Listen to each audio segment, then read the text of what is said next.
ಸೂರಜ್ ವಿರುದ್ಧ ಅಸಹಜ ಲೈಂಗಿಕ ದೌರ್ಜನ್ಯ ಆರೋಪ ಕೇಸ್ಗೆ ಸಂಬಂಧಪಟ್ಟಂತೆ ಜೆಡಿಎಸ್ ಎಂಎಲ್ಸಿ ಸೂರಜ್ ರೇವಣ್ಣಗೆ ಬಂಧನ ಭೀತಿ ಎದುರಾಗಿದೆ.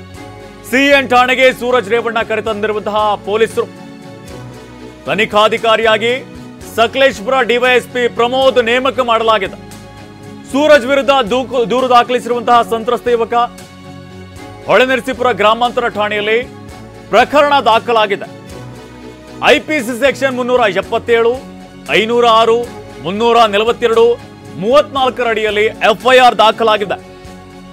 ಈಗ ಸೂರಜ್ ರೇವಣ್ಣ ವಿಚಾರಣೆ ನಡೆಸಲಾಗ್ತಾ ಇರುವಂತದ್ದು.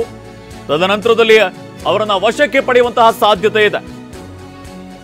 ಸಂತ್ರಸ್ತ ಯುವಕ ಮೊನ್ನೆ ಡಿಜಿ ಬಳಿ ಕೂಡ ಬೆಂಗಳೂರಿನಲ್ಲಿ ಡಿಜಿಗೂ ಕೂಡ ದೂರನ್ನ ದಾಖಲಿಸಿದ್ರು. ಇವತ್ತು ಹೊಳೆನರಸೀಪುರದಲ್ಲಿ ದೂರನ್ನ ದಾಖಲಿಸಿದ್ದಾರೆ. ಎಫ್ಐಆರ್ ದಾಖಲಾಗಿದೆ. ಈ ಹಿನ್ನೆಲೆಯಲ್ಲಿ ಎಂಎಲ್ಸಿ ಸೂರಜ್ ರೇವಣ್ಣ ವಿಚಾರಣೆಯನ್ನು ನಡೆಸಲಾಗ್ತಾ ಇದೆ. ತದನಂತರದಲ್ಲಿ ವಶಕ್ಕೆ ಪಡೆಯುವಂತಹ ಸಾಧ್ಯತೆ ಇದೆ. ಒಂದು ರೀತಿಯಲ್ಲಿ ರೇವಣ್ಣ ಕುಟುಂಬಕ್ಕೆ ಒಂದು ರೀತಿಯಲ್ಲಿ ಸಂಕಷ್ಟ ಎದುರಾಗ್ತಾ ಇರುವಂಥದ್ದು. ಒಂದು ಕಡೆಯಲ್ಲಿ ಸಿಡಿ ಪ್ರಕರಣಕ್ಕೆ ಸಂಬಂಧಪಟ್ಟಂತೆ ಪ್ರಜ್ವಲ್ ರೇವಣ್ಣ ಜೈಲು ಪಾಲಾಗಿದ್ದಾರೆ. ಈಗ ಸೂರಜ್ ರೇವಣ್ಣಗೂ ಕೂಡ ಸಂಕಷ್ಟ ಎದುರಾಗಿದೆ. ಈ ಕುರಿತು ಹೆಚ್ಚಿನ ಅಪ್ಡೇಟ್ ನೀಡ್ತಾರೆ ನಮ್ಮ ಪ್ರತಿನಿಧಿ ಮಂಜುನಾಥ್. ನೇರ ಸಂಪರ್ಕದಲ್ಲಿ ಜಾಯ್ನ್ ಆಗಿದ್ದಾರೆ. ಮಂಜುನಾಥ್, ಒಂದ್ ಕಡೆಯಲ್ಲಿ ಪ್ರಜ್ವಲ್ ರೇವಣ್ಣ ಜೈಲು ಪಾಲಾಗಿದ್ದಾರೆ, ಇನ್ನೊಂದು ಕಡೆಯಲ್ಲಿ ಸೂರಜ್ ರೇವಣ್ಣ ವಿರುದ್ಧವಾಗಿಯೂ ಕೂಡ ಅಸಹಜ ಲೈಂಗಿಕ ಕಿರುಕುಳ ಆರೋಪ ಕೇಳಿ ಬರ್ತಾ ಇರುವಂಥದ್ದು. ಈಗಾಗಲೇ ತನಿಖೆಯನ್ನು ನಡೆಸಲಾಗ್ತಾ ಇದೆ. ಏನಿದೆ ಅಪ್ಡೇಟ್ಸ್ ಇದಕ್ಕೆ ಸಂಬಂಧಪಟ್ಟಂತೆ? ಅವರನ್ನ ಅರೆಸ್ಟ್ ಮಾಡ್ತಾರಾ, ಹೇಗೆ? ಹೌದು ನಿತಿನ್, ಏನು ಮಾಜಿ ಸಚಿವ ಹಾಸನ ಜಿಲ್ಲೆಯ ಪ್ರಭಾವಿ ಜೆಡಿಎಸ್ ನಾಯಕ ಎಚ್ ಡಿ ರೇವಣ್ಣ ಅವರ ಕುಟುಂಬಕ್ಕೆ ಮತ್ತೊಂದು ಸಂಕಷ್ಟ ಎದುರಾಗಿದೆ.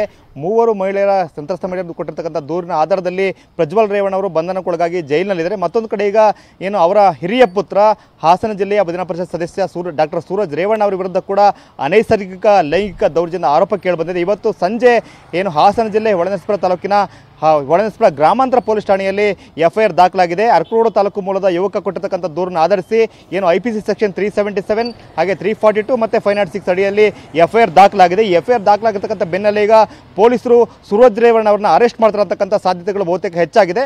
ಮತ್ತೊಂದು ಕಡೆ ನಿನ್ನೆ ಏನು ಹಾಸನ ಜಿಲ್ಲೆ ಹೊಳೆನರಸೀಪುರ ತಾಲೂಕಿನ ಹೊಳೆನರಸೀಪುರ ನಗರ ಠಾಣೆಯಲ್ಲಿ ಕೇಸ್ ದಾಖಲಾಗಿತ್ತು. ಅಂದರೆ ತಮ್ಮ ವಿರುದ್ಧ ಲೈಂಗಿಕ ದೌರ್ಜನ್ಯ ಆಗಿದೆ ಅಂತೇಳಿ ಬೆದರಿಕೆ ಒಡ್ಡಿ 5 ಕೋಟಿ ಹಣಕ್ಕೆ ಡಿಮ್ಯಾಂಡನ್ನು ಮಾಡಿದ್ರೆ ಅಂತಕ್ಕಂಥ ಆರೋಪದಲ್ಲಿ ಸೂರಜ್ ರೇವಣ್ಣ ಅವರ ಆಪ್ತ ಶಿವಕುಮಾರ್ ಅಂತಕ್ಕಂಥ ದೂರನ್ನ ಕೊಟ್ಟಿರ್ತಾರೆ. ಆ ದೂರನ ವಿಚಾರಣೆ ಸಂಬಂಧಪಟ್ಟಾಗೆ ಸೂರಜ್ ರೇವಣ್ಣ ಅವರನ್ನ ವಿಚಾರಣೆ ಮಾಡಿದಾಗ ಒಂದಷ್ಟು ದಾಖಲೆಗಳನ್ನ ಕೊಡ್ತಾರೆ. ಅಂದರೆ ಆತ ತನಗೆ ಬ್ಲಾಕ್ ಮೇಲ್ ಮಾಡಿರ್ತಕ್ಕಂಥ ಆಡಿಯೋ ಇದೆ. ಹಾಗೆಯೇ ಆತ ಡಿಜಿಗೆ ದೂರು ಕೊಡ್ತೀನಿ ಅಂತೇಳಿ ಅಲ್ಲಿ ಹೋಗಿ ಸೆಲ್ಫಿ ಹೊಡ್ಕೊಟ್ಟಿರ್ತಕ್ಕಂಥ ಫೋಟೋನ ಕೂಡ ಕಳಿಸಿದ್ದಾನೆ. ಮತ್ತೆ ಕೊನೆಯದಾಗಿ ಅಂದರೆ ನಿಮಗೆಲ್ಲ ಆಪ್ಷನ್ಗಳು ಕೊಟ್ಟ ಬಳಿಕವೂ ಕೂಡ ನೀವು ನಮಗೆ ಯಾವುದೇ ರೀತಿಯಾದ ಸ್ಪಂದನೆ ಮಾಡಲಿಲ್ಲ, ಹಾಗಾಗಿ ನಾನು ಅನಿವಾರ್ಯವಾಗಿ ದೂರು ಕೊಡ್ತೇನೆ ಅಂತಕ್ಕಂತ ಹೇಳಿ ಮಾತಾಡಿದ್ದಾನೆ. ಅದರ ಆಡಿಯೋ ಇದೆ ಅಂತೇಳಿ ವಿಚಾರಣೆ ವೇಳೆ ಸೂರಜ್ ರೇವಣ್ಣ ಅವರು ನಗರ ಠಾಣೆ ಪೊಲೀಸರಿಗೆ ಹೇಳ್ತಾರೆ. ಹಾಗಾಗಿ ಆ ಎಲ್ಲ ದಾಖಲೆಗಳನ್ನ ವಶಪಡಿಸಿಕೊಳ್ಳೋ ಸಲುವಾಗಿ ಅವ್ರನ್ನ ಹಾಸನದಲ್ಲಿರ್ತಕ್ಕಂಥ ಏನು ಸೈಬರ್ ಕ್ರೈಮ್ ಠಾಣೆಗೆ ಕರ್ಕೊಂಡು ಬಂದಿದ್ದಾರೆ. ಕರ್ಕೊಂಡು ಬಂದಿರ್ತಕ್ಕ ಸಂದರ್ಭದಲ್ಲಿ ಅವರೆಲ್ಲ ವಿಚಾರಣೆ ಮುಗಿದ ಬಳಿಕ ಈಗಲೂ ಕೂಡ ಅವರು ಸೂರಜ್ ರೇವಣ್ಣ ಅವರು ಪೊಲೀಸ್ ವಶದಲ್ಲೇ ಇದ್ದಾರೆ. ಈಗ ಏನು ಸೂರಜ್ ರೇವಣ್ಣ ಅವರ ವಿರುದ್ಧ ದಾಖಲಾಗಿರ್ತಕ್ಕಂಥ ಐಪಿಸಿ ಸೆಕ್ಷನ್ 370 ಅಡಿಯಲ್ಲಿ ದಾಖಲಾಗಿರ್ತಕ್ಕಂಥ ಏನು ಅನೈಸರ್ಗಿಕ ಲೈಂಗಿಕ ದೌರ್ಜನ್ಯ ಆದ ಪ್ರಕರಣ ಇದೆ, ಆ ಪ್ರಕರಣ ತನಿಖೆ ಮಾಡಲಿಕ್ಕಾಗಿ ಹಾಸನ ಜಿಲ್ಲೆಯ ಸಕಲೇಶಪುರ ವಿಭಾಗದ ಡಿವೈಎಸ್ಪಿ ಪ್ರಮೋದ್ ಕುಮಾರ್ ಅವರನ್ನ ತನಿಖಾಧಿಕಾರಿಯಾಗಿ ನೇಮಕ ಮಾಡಲಾಗಿದೆ. ಈಗ ತನಿಖಾಧಿಕಾರಿ ಅವರು ಸೈಬರ್ ಕ್ರೈಮ್ ಠಾಣೆಗೆ ಬಂದಿದ್ದಾರೆ.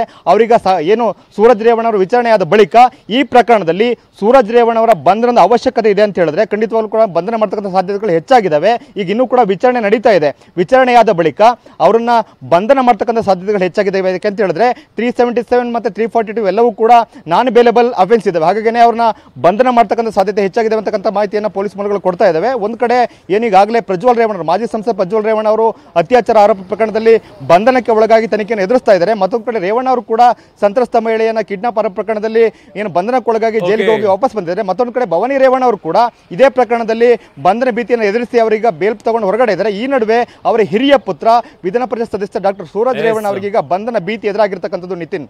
ಓಕೆ ಮಂಜುನಾಥ್, ಥ್ಯಾಂಕ್ ಯು ತಮ್ಮೆಲ್ಲ ಅಪ್ಡೇಟ್ಸ್ಗೆ.